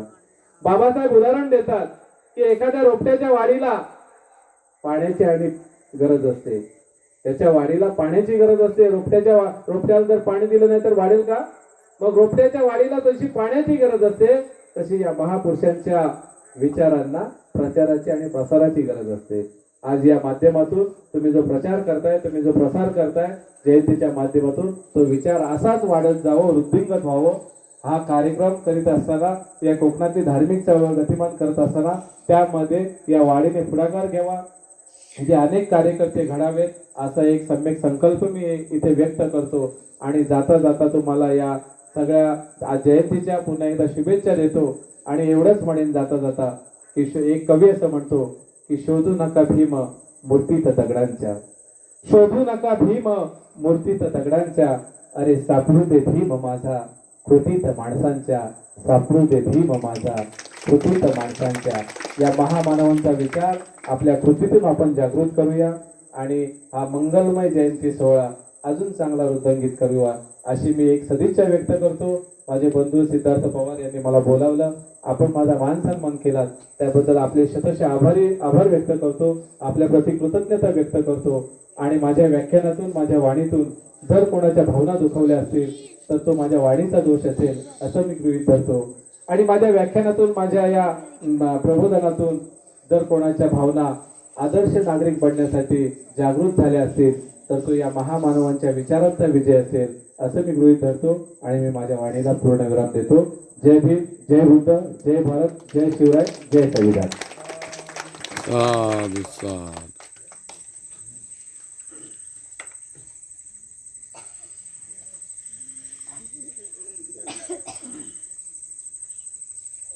धन्यवाद कदम साहेब. धन्यवाद कदम साहेब. आपण या ठिकाणी येऊन जे आपले विचार, मौल्यवान विचार, ते व्याख्यान, ते प्रबोधन, ज्या विषयासंदर्भात तो विषय होता की कोकणातली दिशा आणि दशा या विषयावरती अनेक मुद्दे, अनेक विषय आपण या ठिकाणी स्पष्टीकरण करून सांगितलेत. आणि तुमचे विचार चालू असताना, तुमचं व्याख्यान चालू असताना मी खरोखर बसल्या माझ्या समोर सगळे महिला, पुरुष आणि तरुणांचे मी आभार मानेन की मला वाटतं कदम साहेब पहिलीच वेळ असेल की व्याख्यान चालू असताना किंवा प्रबोध चालू असताना एकही माणूस किंवा एकही कोणी जागेवर न उठताना किंवा गडबड काही नाही करताना पहिलीच वेळ या कार्यक्रमातून एवढं चांगला रिस्पॉन्स आणि चांगलं सहकार्य मिळालं. खरोखर मी पुन्हा त्यांचं जोरदार तुम्ही तुमचं चालू स्वागत करा. खरोखर आपण कदम साहेबांना पुन्हा धन्यवाद देऊया. आणि त्याने सांगितलेले विचार, त्यांनी सांगितले ते काय ते प्रमुख जे मुद्दे आहेत किंवा जे मार्गदर्शन केले आहेत ते काही विषय आपण आत्मसात नक्कीच करूया असं आपण या ठिकाणी एक संकल्प तयार करू असे मी सांगू इच्छितो. या ठिकाणी कार्यक्रम चालू असताना की आम्ही ज्यांना ज्या कार्यक्रमाचं निमंत्रण केलं होतं ते आमच्या गावचे उपसरपंच, या गावचे कार्यसम्राट, यांचं नाव आहे की ज्या म्हणतात ना की मूर्तीराम कीर्ती महान, की ज्याने गावासाठी भरपूर विकास कामं जे खेचून आणलेले आहेत, त्याने गावाला सुजलाम सुफलाम करण्याचं एक ध्येय निर्माण केलं आहे. असे आमच्या गावचे उपसरपंच बापूजी डोंगरेकर या ठिकाणी उपस्थित आहे, त्याचं आगमन झालं आहे. तरी आम्ही आमच्या मंडळाचं त्यांचं हार्दिक या ठिकाणी टाळती स्वागत करतो.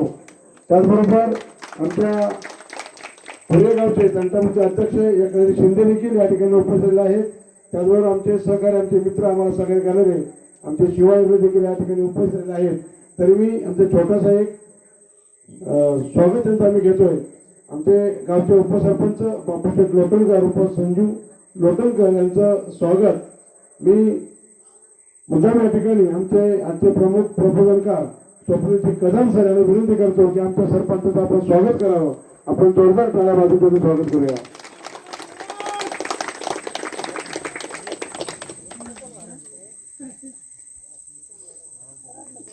धन्यवाद. या ठिकाणी आमच्या पुणेगावचे तंटामुचे अध्यक्ष एकनाथ शिंदे यांचं स्वागत. मी आमच्या कार्यक्रमाचे अध्यक्ष चंद्रकांत पवार यांनी विनंती करतो की आपण तिथे स्वागत करा. त्याचबरोबर एकनाथ शिंदे यांचं आणखी स्वागत की हे जे क्षेत्र आहे मंडपाचं हे ते आम्हाला प्रत्येक कार्यक्रमाला विनामूल्य देतात.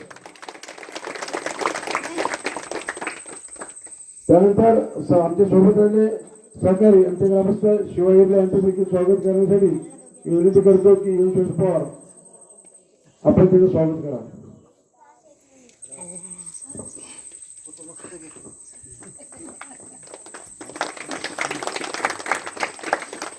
धन्यवाद.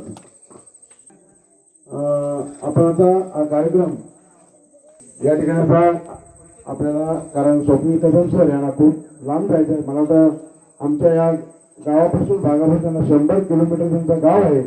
तरी आपण आता जास्त वेळ न घेतो ना आपण स्वप्नील सर यांचं आपल्या मंडळाच्या वतीनं एक छोटेशा धम्मदान या ठिकाणी आपण देऊया. मी विनंती करतो की अमोल पवार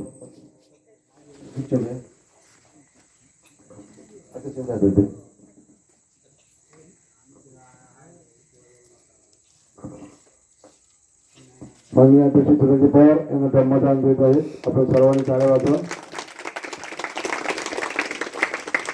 त्याचबरोबर या ठिकाणी येऊन अतिशय चांगल्या प्रकारे आम्हाला प्रबोधन केल्याबद्दल स्वप्नील सर आणि त्यांच्या आले सहकारी यांच्या पुन्हा एकदा आमच्या महिला मंडळाच्या वतीनं आमच्या पंचवीस आदेश संघ यांच्या वतीनं मनापासून त्यांचे आभार मानतो. त्यांना धन्यवाद देतो. आणि या ठिकाणी या ठिकाणी सभा म्हटली की सभेची जबाबदारी असते जे अध्यक्ष असतात त्यांना देखील आपण चांगल्या प्रकारे सहकार्य केलं आहे. तरी या कार्यक्रमाचा समारोप 2 मिनिटात आमचे अध्यक्ष चंद्रकांत पवार यांना विनंती करतो की आपण आपलं मनोगत व्यक्त करावं. सर्वांना मैत्रीपूर्वक जय भीम. आजच्या कार्यक्रम उपस्थित व्याख्याते कदम सर त्यांचे सहकारी आणि पंचशील आदर्श संघाचे ग्रामीणचे सर्व सभासद कार्यकारिणी बंधू आणि भगिनी गावचे प्रथम नागरिक सरपंच आता येऊनच गेले होत्या. त्याच्यानंतर आपण आलात. आमच्या पंचशील आदर्श संघाच्या वतीनं आपलं सगळ्यांचं स्वागत केलेलंच आहे. आता आपण व्याख्यानाचा आपण जो कार्यक्रम ठेवत असताना एक बाबासाहेबांची किंवा ज्यावर महापुरुषांची नावं घेतो प्रत्येक भाषणामध्ये त्यांची नावं घेतो पण त्यांचे आदर्श त्यांचे विचार आपण ते कधी आत्मसात घेत नाही कळत नाही. आज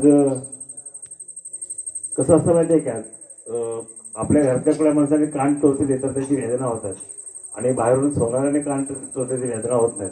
ते समज कानापर्यंत आपल्या गेल्या पाहिजे आपल्या हृदयापर्यंत गेलं पाहिजे. आज कदम साहेबांनी जे आपल्याला मार्गदर्शन दिलेलं आहे त्याचा आपण सगळ्यांनी आदर्श ठेवायला पाहिजे. त्यांचा आदर्श त्यांनी बाबासाहेब आणि फुलेशाह आंबेडकरांचा त्यांनी विचार आपल्यासमोर ठेवला तो आपण आत्मसात कराल. बंधूला मी एक तुम्हाला आवर्जून सांगेन कदम सर आपल्याला सांगेन की आमच्या मंडळाचं नाव पहिलं होतं मोजे पूर्य बौद्धजन मंडळ आणि नंतर मग आमचे तरुण आम्ही काही कार्यकर्ते निर्माण झाले होते. त्यावेळेला बौद्धजन मंडळ असून त्याचा काय उपयोग होत नाही लोकांवरती परिणाम होत नाही. मग आपण एक नाव शोधावं. मग आम्ही पंचशील आदर्श संघ नाव शोधलं. त्याला कारण असं होतं की पंचशीलाची 5 तत्व जर आमच्या सभासदांनी ते पालन केलं किंवा त्याचा जर अर्थ बोध घेतला तर आपली वाडी किंवा आपला धर्म सुजलाम आणि धार्मिक होईल. ह्या उपेक्षेने आम्ही पंचशील आदर्श संघ अगदी मुंबईला मी हे केलं डिक्लेरेशन केलं आणि ग्रामीण ठिकाणी 2-3 मिटिंग केलं म्हणजे लोकांपर्यंत त्याचा मेसेज गेला पाहिजे की आपण संघ असं स्थापन का करतोय. इथपर आम्ही त्यांच्यापर्यंत आम्ही ती सोडण्याचा प्रयत्न केला. परंतु शोकांतिक असं आहे मागे असे आमचे काही बुजुर्ग लोक होते वयस्कर लोक होते. आम्ही मंडळाच्या वतीनं निर्णय घेतला की वाडीमध्ये कोणी व्यसनच करू नये अंधश्रद्धा पाळू नये. काही वर्ष ते मान्य केलं लोकांनी पाळलं ते अंधश्रद्धा पाळल्या नाहीत. काही लोकांनी सकाळी संध्याकाळी 2 टाईमचे दारू प्यायचे त्या लोकांनी दारू बंद केले होते. परंतु आपल्यामध्येच काय लोक असे विशिष्ट लोक असतात की धर्माच्या विरुद्ध वागतात, कोणीतरी आदेश देतो, कोणतरी संघ एक वेगळाच प्रवाहामध्ये जातोय असं ज्याला कळतं, तेव्हा त्यांना पुन्हा त्या वाईट मार्गाला कसं जातील असे करण्याचे जे लोक होते त्या लोकांनी पुन्हा त्या मार्गाने त्या माणसाने नेलं आणि पुन्हा दारूचं व्यसन तयार झालं. आणि म्हणून हा पंचशील आदेश संघ आता आपल्याला पुन्हा जीवित करायचं असेल तर बाबासाहेबांनी बुद्धांनी दिलेल्या जे पंचशील आहेत ते आपण आदर्श त्याचा ठेवावा. आधी कदम सरांनी एक चांगल्या पद्धतीने मार्गदर्शन केलं आणि त्यांचा आपण आदर्श ठेवायला असे अपेक्षा व्यक्त करतो. आपल्यातल्या पंचशील पालन करणं, त्याचबरोबर अंधश्रद्धा आपल्याला नष्ट व्हायला पाहिजे. आपण जास्त प्रमाणामध्ये बाबासाहेबांनी संघटना स्थापन केला, तर संघटनेचा उद्देश आणि उद्देश हा चांगलाच होता.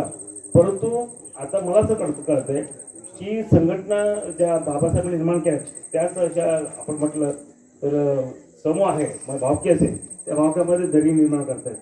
एक विचार असा असतो, जर भावकीच्या विचारापासून जर माणूस अलिप्त राहिला तर कुठेतरी संघटनेचा बोधाच्या विधी करून मोकळा होतात. मग त्या संघटनेला महत्त्व देत नाहीत ते लोक. आणि म्हणून मी मिरज आंबेडकर एक लेटर पत्र लिहिलं होतं आमच्या संघटनेच्या वतीनं. प्रबुद्धासाठी समोर एक संघ होता, आपल्या संघटना आहेत, मग अनेक नावानं, मग पंचशीला संघटना असेल, आणखी काही नावानं संघटना उभं करतात आणि त्या लोक धार्मिक संघटना राबवत आहेत. परंतु अशा काही गोष्टी वादविवाद झाला की नंतर मग तो माणूस कुठल्या दुसऱ्या संघटनेमध्ये जातो आणि आपल्या भावकीचे काही विचार असतात, भावकीचे काही स्वप्न असतात ते बाजूला धुळीला मिळवतो आणि कुठल्या तर संघटनेचा शिफारस घेतो आणि तो विधी आपला काम करून मोकळा होतो आणि त्यामुळे संघटना तुटल्या जातात. त्यामुळे प्रामुख्याने आपण सगळ्या कोकणामध्ये ज्या संघटना आहेत त्या अबाधित राहण्यासाठी ते आपल्याकडे ज्या संघटना आहेत धार्मिक, भारतीय बौद्ध असेल किंवा पंचायत असेल, त्यांनी भावकी हे एक सूत्र सांभाळण्यासाठी त्या आपण संघटनेने काहीतरी कार्यभाग करावा असं मी विनंती करेन. आणि आपण सगळ्यांनी या कार्यक्रमाला सगळ्यांनी चांगलं सहकार्य केलं याबद्दल मी सर्वांचे आभार व्यक्त करेन आणि माझं 2 शब्द इथं थांबवतो. जय हिंद. धन्यवाद पवार साहेब. या ठिकाणी आपण आता कार्यक्रम समारोप करत असताना छोटासा एक 2 मिनिटाचा आभार प्रदर्शन कार्य आपण घेतोय. या ठिकाणी आमच्या कार्यक्रमाचे प्रमुख वक्ते मार्गदर्शक प्रबोधनकार आमचे धम्मबंधू आदरणीय स्वप्नीलजी कदम सर यांनी या ठिकाणी येऊन आम्हाला अतिशय चांगल्या प्रकारे जे व्याख्यान ते प्रबोधन केलं आहे. खरोखर ही पहिलीच वेळ आहे की आपले प्रबोधन आणि मनसोक्त असं ऐकलेलं आहे. त्याबद्दल आपला वेळात वेळ आपण काढून आला त्याबद्दल खरोखर आम्ही आमच्या मंडळी वतीनं तुमचं मनापासून या ठिकाणी आभार मानतो. त्याचबरोबर तुमच्याबरोबर आले सहकारी आमचे सुरेश मोहिते सर यांचे देखील आम्ही आमच्या संघटने वतीनं आभार मानतो. त्याचबरोबर आमच्या विनंतीला मान देऊन या ठिकाणी त्यांची कामं काही असल्यामुळे थोडेसे उशीर का होईना आपण आमचे उपसरपंच बापूश्री टोटवीकर यांनी देखील येऊन या ठिकाणी आम्हाला सहकार्य केलं.